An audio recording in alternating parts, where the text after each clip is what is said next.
Good afternoon. Welcome to the Heritage Foundation and our Lewis Lehrman Auditorium. We, of course, welcome those who join us on our heritage.org website on all of these occasions.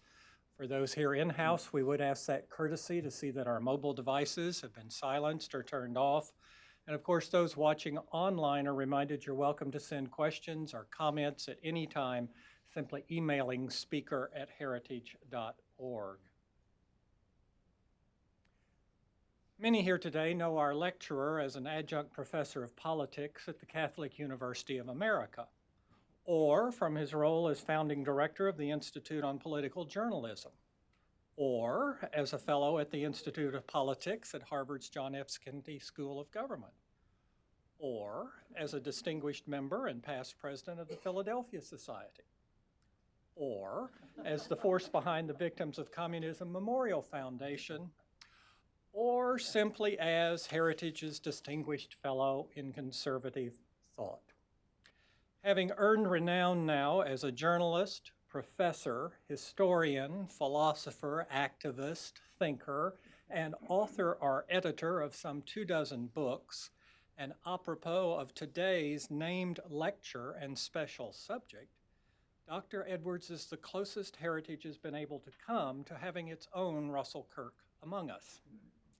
As we celebrate the 100th anniversary year of the birth of Russell Kirk, we are pleased to have Dr. Edwards examine our cultural crisis and offer a Kirkian response to its challenge.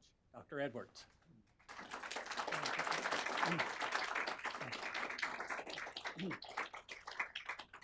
I love John, and I just wish he'd keep going. I loved every last word of it, and my wife is here and maybe enjoying it even more than I.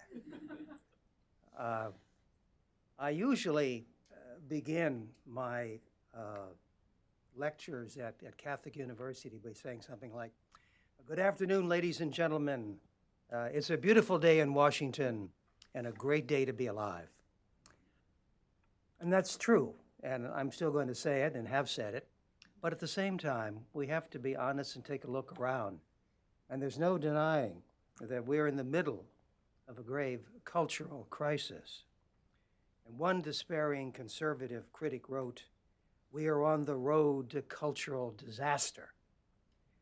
And he placed the blame on modern liberalism, which he said walks on two legs: a radical egalitarianism that stresses equal outcomes rather than equal opportunities, and radical individualism that recognizes no limits to personal gratification. In their final stages, he said, radical egalitarianism becomes tyranny, and radical individualism descends into hedonism. Well, Judge Robert Bork wrote that down, that blunt indictment, 2 decades ago in his powerful polemic, Slouching Towards Gomorrah. But what of today? Are we still slouching or perhaps galloping toward Gomorrah? Well, consider these findings. Most millennials think that marriage is unnecessary and even a hindrance to their careers or self-discovery. Yet, as we know, study after study has shown that marriage and family are the cornerstones of a vibrant society. 1/4 of high school seniors use drugs. 5% use marijuana daily. Over 64,000 Americans died from drug overdoses in 2016, more than all the American combat losses during the Vietnam War. Opiates accounted for over half of the overdoses. Let's not forget our college students. More than 60% of college students engage in hookups, so-called uncommitted sexual encounters. But when sex is separated from love or even affection, it becomes a mechanical means of gratification. If we have taught our children there are no boundaries, wrote the university president Everett Piper, why should we be surprised that as young adults they behave as if there are no boundaries? It seems Almost, doesn't it? As though George Orwell was wrong and Aldous Huxley was right. We face the possibility not of a totalitarian government headed by Big Brother, but a hedonistic society tranquilized by drugs, sex, and mass media. Certainly, we're bombarded by slogans, pernicious slogans, like the Ten Commandments and the Golden Rule are out of date, should be interred. Smoking a cigarette is bad, but smoking a joint is good. 3 cheers for same-sex marriage and a Bronx cheer for traditional brides and grooms. Few seem to care that the smartphone is turning us into dummies who can only communicate with our thumbs. How far along the path of cultural decadence are we?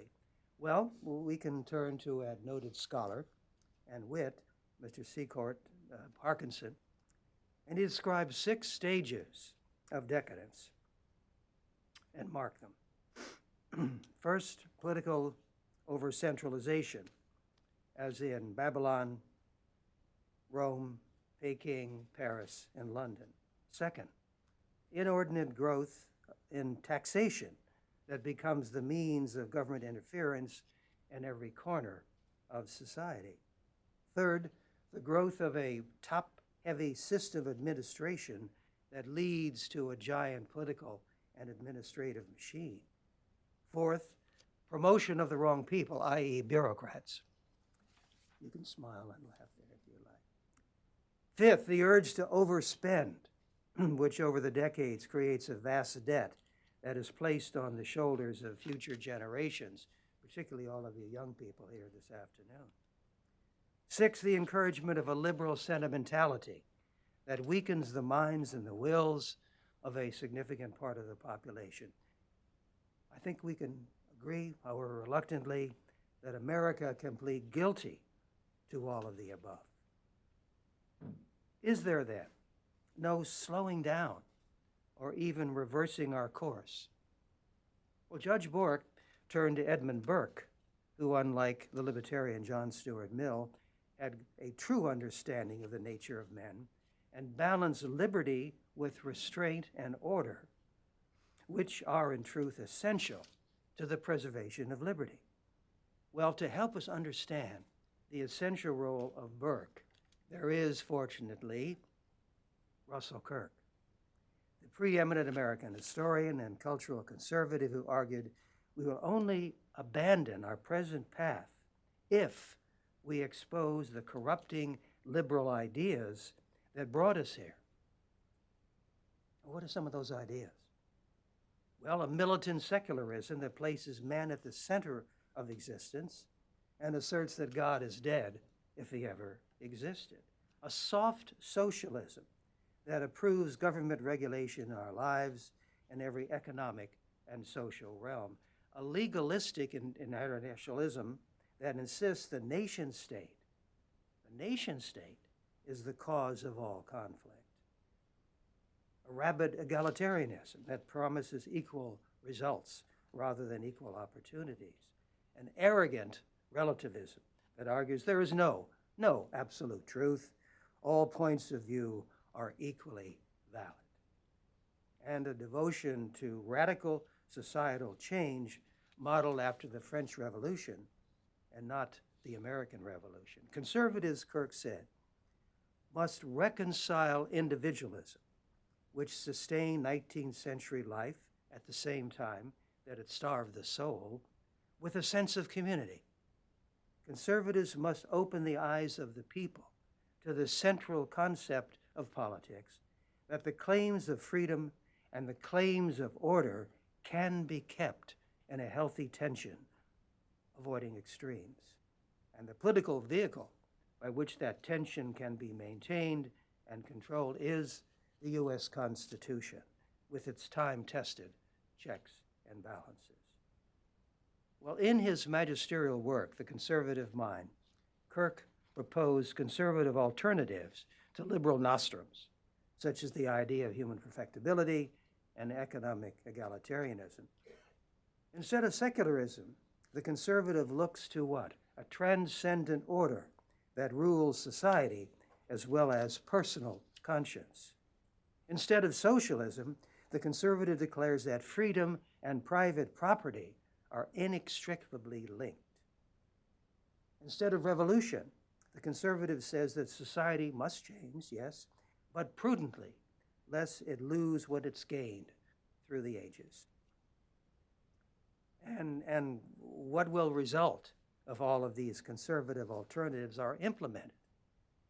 Conservatives promise no earthly paradise, but a land of ordered liberty in which the individual can go as far and as high as his ability and ambition will take him. A land, borrowing from the Heritage Foundation, where freedom, opportunity, prosperity, and civil society flourish. The way to such a land of individual freedom and responsibility, Kirk asserted, is through belief in something greater than any one of us. Culture, he said, a civilization cannot long survive the extinction of belief in a transcendent order that brought the culture into being. But I can hear you thinking to yourselves, but is belief possible in our secular, neo-socialist, slavishly egalitarian world? Russell Kirk, a Roman Catholic convert, would firmly answer, yes. We are not yet in a state of mindless, endless pleasure seeking. For example, a solid majority of Americans believe in God and go to church. Americans remain the most charitable and connected people on earth. They belong to countless voluntary associations, Edmund Burke's little platoons, that solve countless problems without government prodding or regulation. The sinews of a good society are there, if a little bit atrophied. In his 1985 message to the youth of the world, Pope John Paul II addressed directly the many temptations surrounding young people, such as the fantasy worlds of alcohol and drugs, short-lived sexual relationships without commitment to marriage and family. The secular, consumer-dominated world suggests that man will find fulfillment in such fantasies. But that was a suggestion rejected by John Paul II, who quoted Christ, quote, "You will know the truth, and the truth will make you free." Well, what does it mean to be free? It does not mean, the Pope said, doing everything that pleases me or doing what I want to do. To be truly free means to use one's own freedom for what is a true good, to be a person of upright conscience, to be responsible, to be a person for others. Interestingly, Milton Friedman, the libertarian economist, Nobel laureate, and an atheist, said the same thing, quote, "The really important ethical problems are those that face an individual in a free society, what he should do with his freedom. That is, you cannot separate individual freedom and responsibility." Well, let's turn to Charles Murray, that social scientist, who offered 5 rules for a happy life. Well, what are they? Well, ranging from marrying young, not worrying about fame and fortune, and including this arresting device. Watch the movie. Which movie do you think he's going to suggest? Watch the movie Groundhog Day. Yeah, Groundhog Day. And not just watch it, but watch it repeatedly. Charles said, the movie shows the bumpy, unplanned evolution of the protagonist from a jerk to a fully realized human being, a person who has learned to experience deep, lasting, and justified satisfaction with life, even though he has only one day to work with. Now, and this may shock you, we'll see if it does, but We can even learn something from President Trump. Yes, President Trump, who in his first year in office either implemented or began to implement 64% of the conservative recommendations in Heritage's latest mandate. Mr. Trump has turned out to be an effective use of the bully pulpit, not simply the bully in the pulpit, which has been suggested by his critics. One secret of the president's success is persistence. 18 hours a day, it seems, 7 days a week, except when he's playing golf. Last month, as part of a Heritage panel, Professor Charles Kessler of Claremont McKenna College described how Mr. Trump has demonstrated courage in pushing forward his agenda in the face of the united opposition of the establishment, or what might be called the progressive intellectual media complex. The president's central theme, Kessler said, is the greatness of America.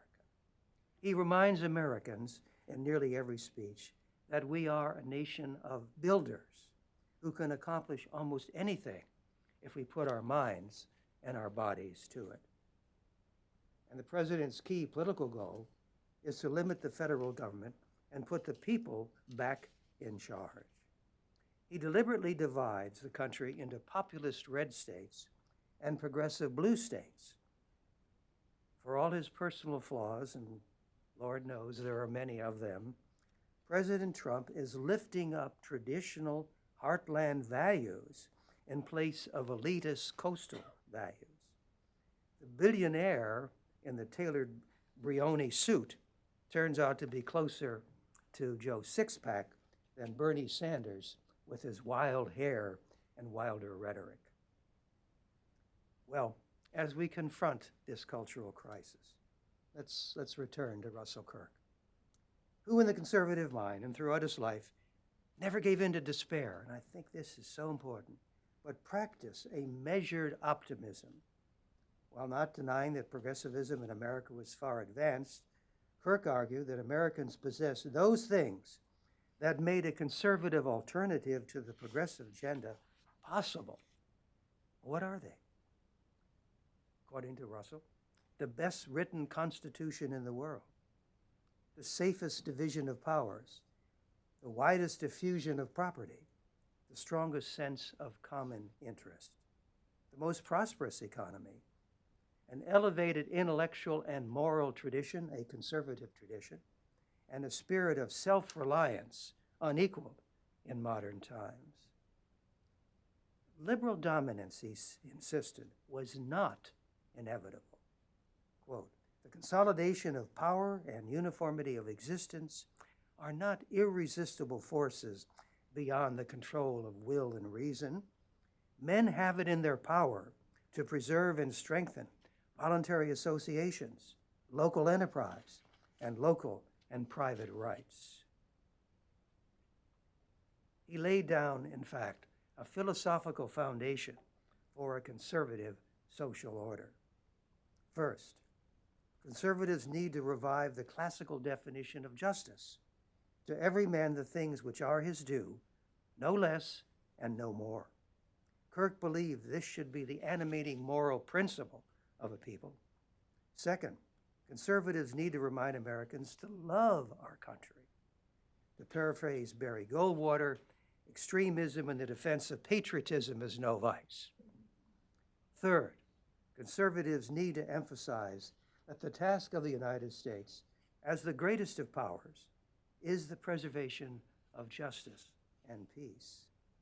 Now, this may be the most difficult undertaking, he admitted, because national vanity is as difficult for states to subdue as spiritual pride is rebellious within man.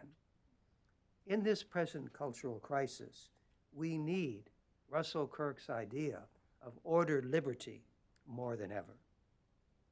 Well, that will require our digging deep into the history of Western civilization.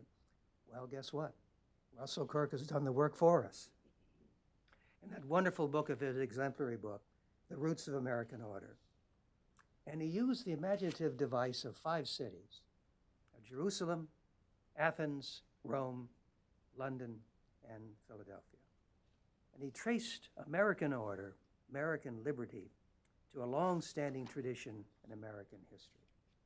First, he wrote, came the Hebrews, who recognized a purposeful moral existence under God and planted the seeds of order nearly 3,000 years ago in Jerusalem. Next came the Greeks of Athens, who strengthened the order with their philosophical and political self-awareness. There followed the Romans, who nurtured order with their emphasis on the rule of law and moral concepts. Order was intertwined with the Christian understanding of human duties and human hopes, and the importance of the individual, and it was joined by medieval custom, learning, and valor.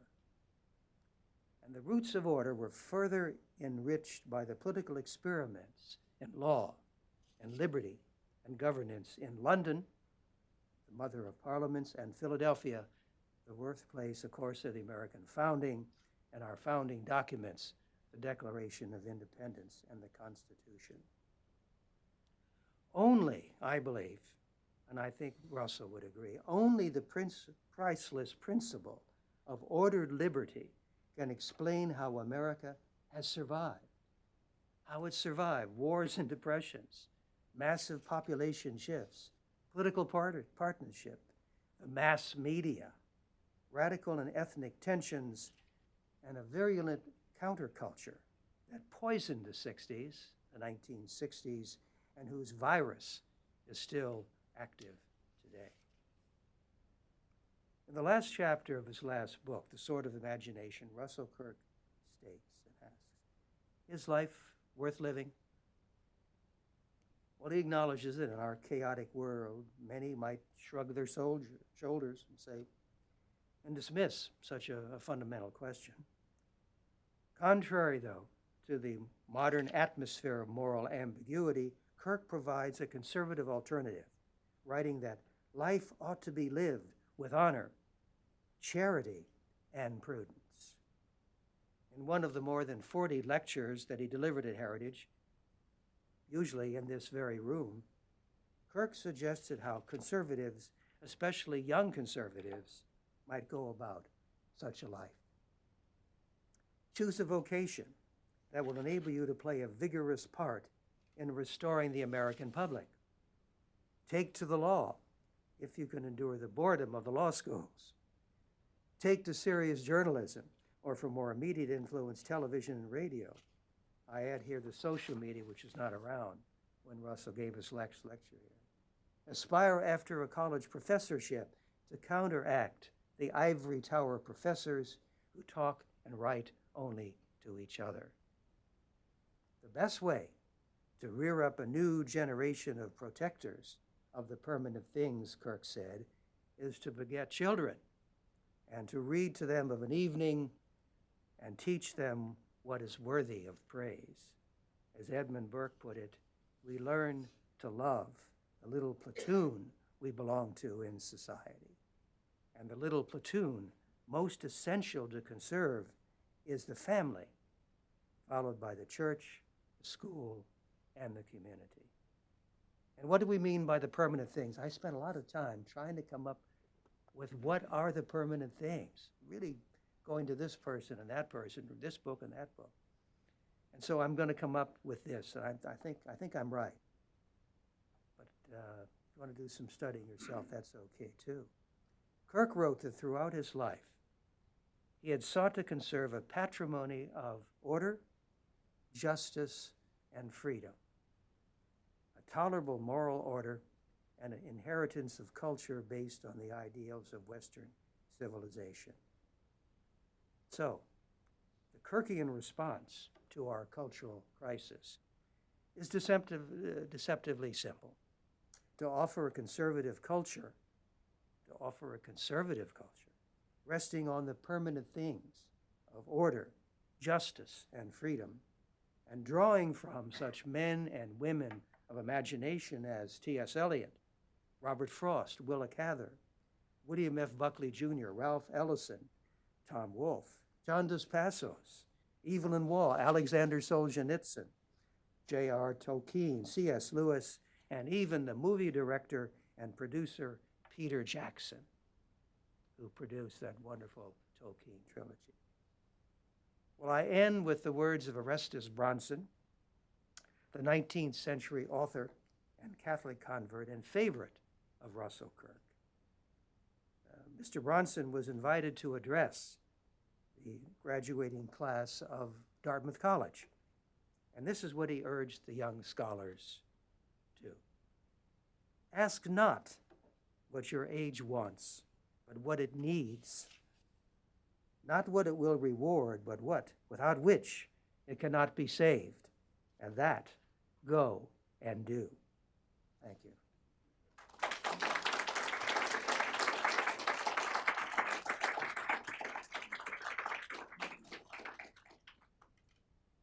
I worked harder on that doggone thing than anything else practically in my life. So I'm really pleased that you were applauding.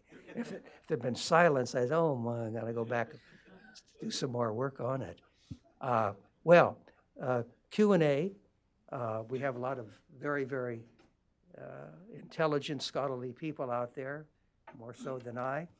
But if there want to be some more not quite so difficult questions, they're welcome as well. Yes, sir. Won't you wait for the microphone? Is it conceivable that if we do not have the anti-gay, anti-feminist, anti-abortion, anti-birth control, and pro-natalist laws and attitudes of the 40s and 50s, that we might have less of the patchouli oil, pot smoke, protests, riots, LSD, BO, wailing electric guitars, turning on, tuning in, dropping out, and increased crime, welfare dependency, and non-marital pregnancies we experienced in the 60s and 70s.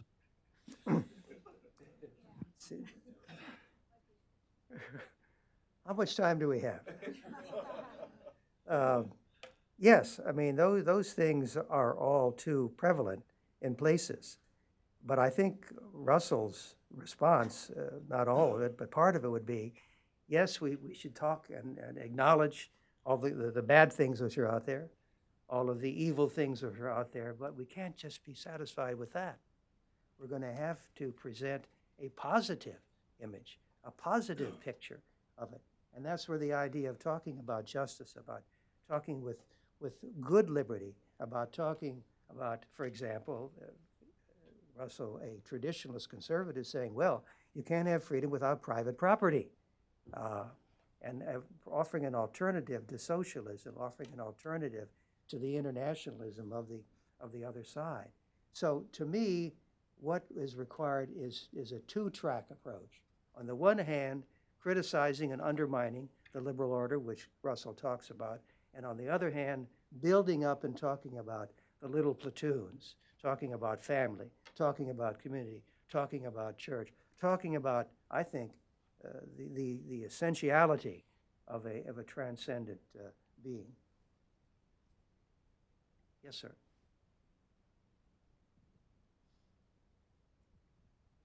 Thank you. My name is Alex. I'm an intern with Heritage Action right now. So kind of going along with that, we've had what some people at the time thought to be, major cultural crises, or they were like, hippies in the 60s and 70s, the Roaring 20s. I remember them well. the Roaring 20s. Do you think that what's going on now is different and perhaps more permanent or more dangerous, etc.? Well, I don't think it's permanent because there's always the opportunity for the resolute individual to stand up and offer an alternative to what's going on. What I think the big difference between the 60s, and there are a few of us who were around in the 60s in the room here, is the growth of the social media, the explosion of the social media. Now, that's both good and bad. That's both good and evil, if you will. There's some terrible things on the social media, but at the same time, the opportunities of the social media are extraordinary. I mean, you can present, podcasts, you can have your own blog, you can reach out to people and be touching the hearts and minds of millions, really, potentially. And that we couldn't do back in the 60s or the 70s. Well, I wasn't around in the Roaring Twenties, so I can't help you there. Yes, in the back. Thank you for your lecture, Dr. Edwards. My name's Stuart. I'm an intern here at the Heritage Foundation. And, not to speak for all millennials, but I think to speak for a lot of us, I heard a statistic some time ago that, statistically, by the time I'm in my 30s, I will have changed not jobs, but career paths 3 times. And I think that goes towards a trend now that, our lives are much less sort of, you get out of school, you get a job, and you stay in that job for, the rest of your life and progress up it. Do you have any thoughts about the way that careers work nowadays interact with sort of destabilizing of family life, right? We're not sort of just 9 to 5 creatures anymore where you can come home and you can take care of your kids. So is this a problem? Is this something that's been undermined, or is it just a shift that we have to work around? Well, I think there is a more of a radical individualism today than there was in previous years, in previous generation. I think that's true. And there is this idea of not only wanting it, but wanting it immediately, this, instant gratification. And as Judge Bork said, that kind of radicalism can lead to hedonism, can lead to just I want what I want and I want it now, and I'm not going to wait.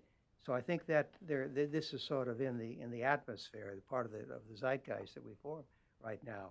So that's all the more reason why we have to build, and that's still there, this idea in America that the family is important, that the church is important, that the community is important, and there is a majority out there for it, still a majority.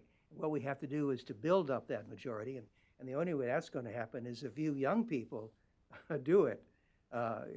It's not going to be impossible for us to do it. So it comes back to your determination to think not only in terms of yourself, but of a greater good, and that could be family, it could be community, it could be the nation, as Russell also talked about. That patriotism is all right. There's too much of this idea of America its best days are gone, and we might as well forget about rescuing it. It's all gone. It's all done. It's not. It's not. And I think the idealism of young people like you make that very, very clear and apparent.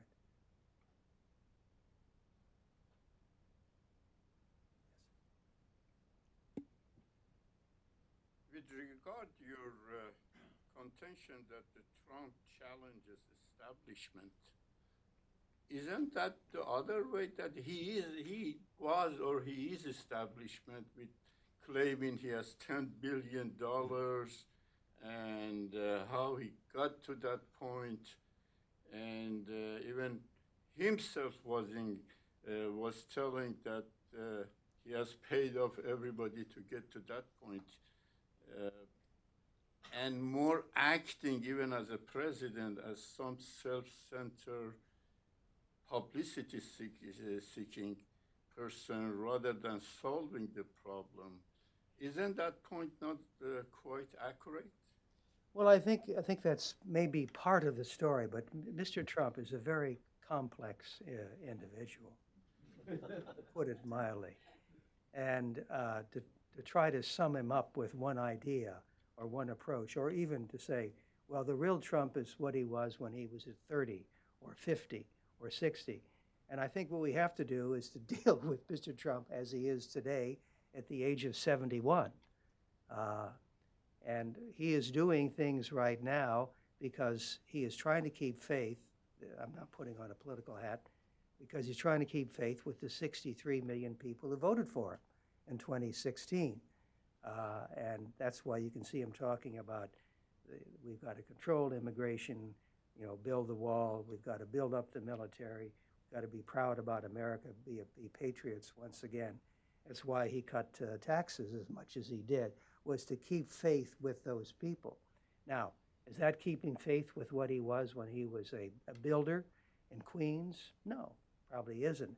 But that to me, it's almost irrelevant. We have to deal with the man as he is today. We have to be realistic in our dealings with him, and not to be thinking about, I would give him a grade, for example, as a professor, I give him a grade of a good solid B as the chief executive officer, maybe a B or even a B plus as commander-in-chief, and I would give him a C minus or a D plus as a moral leader and as a model. But that's irrelevant, it seems to me. We can't get caught up in just reacting and trying to judge him only by his latest tweet. At least I don't think we should. Yes, sir. Lee, I'm sure you recall, as I do, Russell Kirk's wonderful columns in the National Review about the mega university. Would you speculate for a little bit how he might have what his take would be on the closing of the university mind today? Oh, I think he'd be dismayed by it and maybe a little bit, really discouraged by it. But at the same time, and there are many, many examples, of course, the free zones and people being denied an opportunity to speak and being shouted down and so forth. But at the same time, I think he would be encouraged by the work that's being done by the Kirk Center, and I'll be introducing in a few minutes Annette Kirk, who is keeping up the wonderful work that Russell started. And Russell went out all during the 50s and the 60s and the 70s and appeared on dozens and maybe hundreds, I think, yes, would have to be hundreds of campuses to take this message of ordered liberty with him, because he believed that maybe he couldn't affect everybody on that campus, but there would be some people who would be so inspired by that they would go out and build a better land where there is freedom and opportunity and prosperity. He never gave up. He never gave up, as discouraged as he might have been about things. And as I think dismayed as he would be by what's going on today, he would still say there's an opportunity to reach out and to inspire enough young people to make this a better country in the years ahead. Yes, ma'am. Thank you for taking my call, my question, and it's I'm not used to doing this, so please bear with me. I am a born again Christian, and what I'm hearing is very topical answers that human beings really cannot. The fact is, the Bible says that we're in the last days, and that as things go on, it's going to get worse and worse. The book of Daniel speaks about knowledge increasing. And you spoke just now about the explosion of social media and technology, and that is part of what Daniel was talking about centuries and centuries ago. The Bible speaks of people becoming like the selfies, a great example. Me, everything is about me. The radical individualism and the instant gratification. The Bible speaks about that. Nobody wants to read it, but the Bible speaks about that. And what I'm hearing is periphery stuff on the superficial. Not from you, I don't mean in that way. Well, what I mean is that the answers are not in human beings. The answers is not in the names you call them, Frost, C.S. Lewis, and any of those guys. The answer truly is in the Word of God. Then you can get order, justice, and freedom. Man cannot give us this stuff. This is something we're looking for eternally. These are the questions that Plato and all the others ask. It cannot be found here amongst us. We have the Bible that gives us that. Thank you. Thank you. And I think that Russell would agree with most of what you just said. Absolutely. And he said over and over again the idea of a transcendent being and a transcendent consciousness rules us not only as a society but as individuals. And without that, you're going to have a society which is adrift, which is floating, and which may be ultimately collapsing. But fortunately, as we know, a good majority of Americans do believe in God, do read the Bible, and do go to church. So don't be carried away by what the darkness that is around us. There is plenty of light out there, and I think it can be found by people all over the world, all over this nation, depending upon their understanding of the Bible and of the place of a transcendent being in their lives. really believe that, and I know Russell Kirk did too. Yes, sir. I want to wait. Steven Pinker argues that history is progressing to show us the better angels of our nature. If you've read him, do you find serious flaws in his evidence?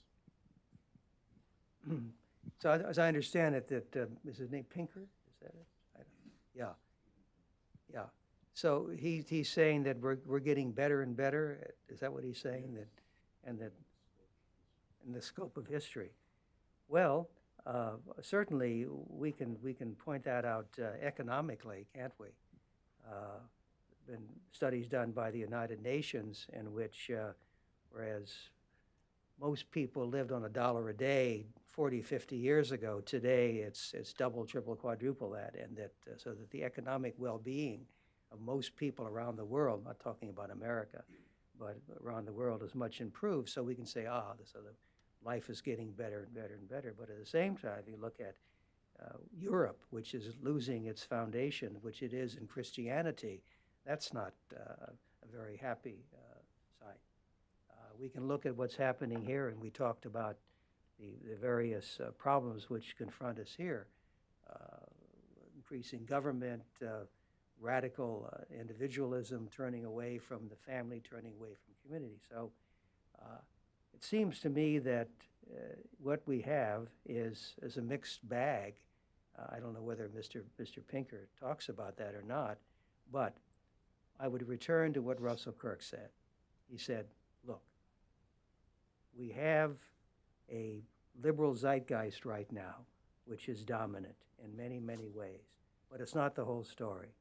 And what we have to do as conservatives and as traditionalists is to point out the flaws and the weaknesses in that liberal zeitgeist, and at the same time provide a conservative alternative based upon freedom and justice and what he would call ordered liberty. And it seems to me that's where we have to go. And that certainly is the message of Russell Kirk. Now, whether he ever debated Mr. Pinker, I don't know. Yes, sir.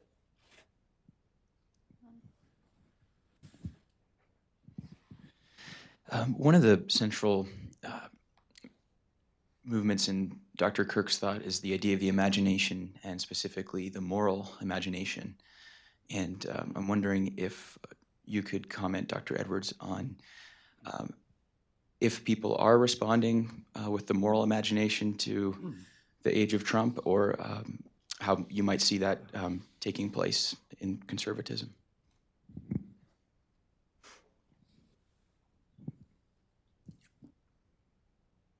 I deliberately mentioned people like, because Russell Kirk did, T.S. Eliot, a poet, an essayist, and an exemplar of the moral imagination. Robert Frost, if you read the poetry of Robert Frost, he's basically a conservative, talking about basic values. Read Alexander Solzhenitsyn, and particularly his little book, One Day in the Life of Ivan Denisovich. Read Willa Cather, and maybe Death Comes for the Archbishop. And I also mentioned Peter Jackson and the magnificent job he's done with presenting film versions of the Tolkien story and the Lord of the Rings. So these practitioners of the moral imagination are all around us, and it seems to me that rather than decreasing, they're increasing. I have some friends out in Hollywood who assure me that the conservative underground is going to be above ground in the coming years. And that, to me, is proof again that Russell Kirk was one of the wisest men in our movement, because he could understand that man does not live by politics alone, not only by every word out of the mouth of God, but also by using that moral imagination and creating alternatives to liberalism, which is, it seems to me, just going to lead us down and down and down to what Ronald Reagan called the ant-heap of humanity. Yeah, in the back.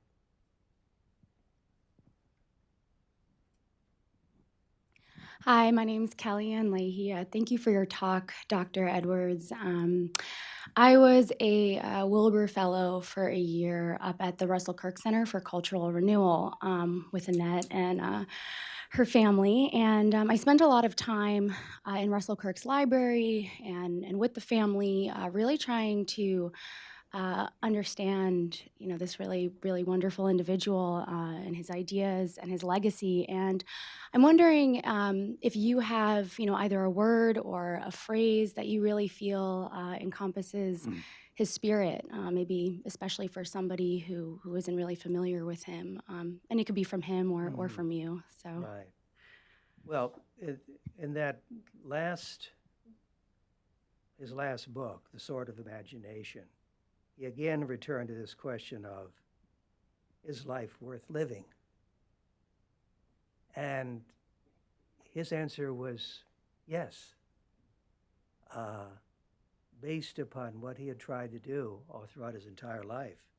Life is worth living, particularly if you share it with a wonderful woman and have wonderful children, particularly if you try to encourage and build up and articulate the tradition, the many wonderful traditions that we have here of Western civilization. I mentioned the 5 cities, that was his contribution there. And the idea of a moral order based upon decency, based upon fairness, based upon justice, based upon freedom, but a freedom coupled with order as well. For a particular phrase, I'd say probably ordered liberty may be it, and to achieve the right balance between order and liberty, that's the challenge. That's not easy. That's a constant, something that we're always wrestling with. What is it? After 9/11, maybe we're tilting a little too much towards order, but maybe we had to do that. It seems to me that he said over and over again, if you want to know where to go in the future, we have to look at the past.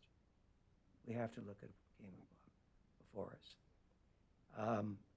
I'd like now, if I may, to bring to the podium a wonderful, wonderful woman and lady, mother, wife, a widow now, Annette Kirk, who has done so many wonderful things in carrying on with the tradition and the ideas and the personalities of Russell Kirk out there at Mecosta, Michigan, in the middle of the stump country.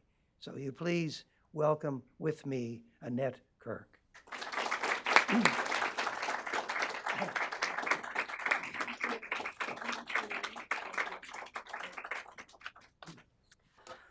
Thank you so much for coming. This has been wonderful. And because I have a reputation for being loquacious and may tell more stories than there's time for, I'm going to read my brief remarks.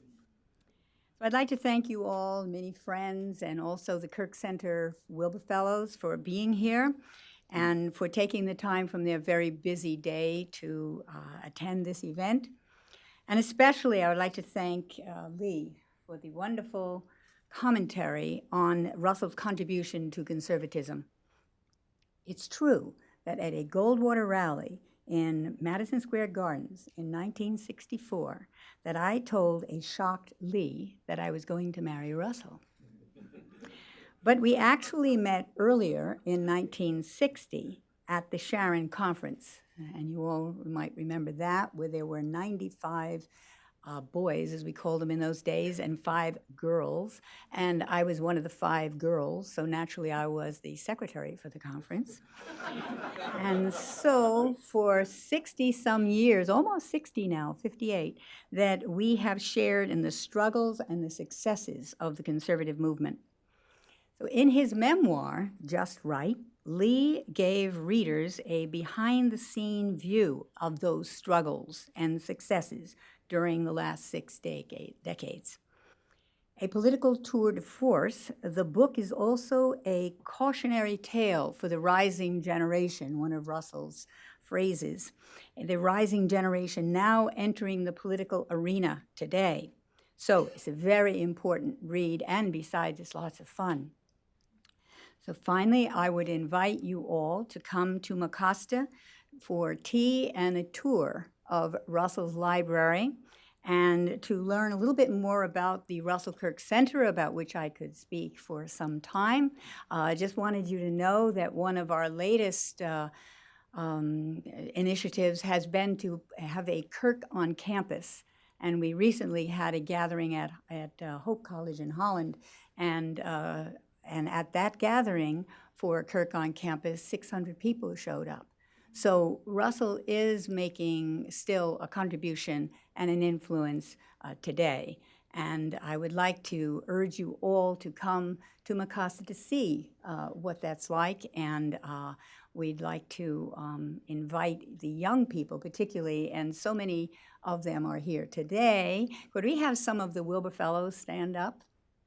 We've got Ryan Streeter from AEI, and Stephanie, and Kelly, and Mitch Muncy, and we've got, go ahead, Gerald, you got to stand up. He's the semi-official. He came after Russell died. And Kelly, and I think there's a couple more. And Gerald is the editor of our University Bookman, which is now online. And you know, Russell founded that in 1960.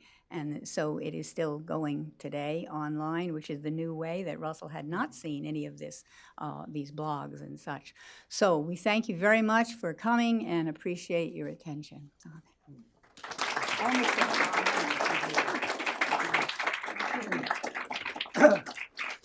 A very special lady doing wonderful work about a very special man, a champion of the conservative movement. You know, in 1951, Bill Buckley wrote God and Man at Yale, in which he described himself as an individualist. I am not a conservative, he said in that book. So in 1953, 2 years later, Russell Kirk wrote The Conservative Mind. And if you have not read The Conservative Mind, shame on you, and do so as soon as you possibly can, in which he said, of course, you know, conservative mind, conservative movement, a conservative patrimony has existed in America since the founding of the Republic. In 1955, when Bill Buckley started National Review, he said, I am a conservative and this is a conservative journal. So cause and effect, there's no doubt about it that Russell Kirk gave the movement its name.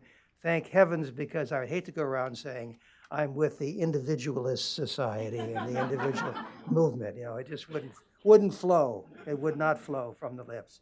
Thank you all for coming and saluting a great American, a great conservative.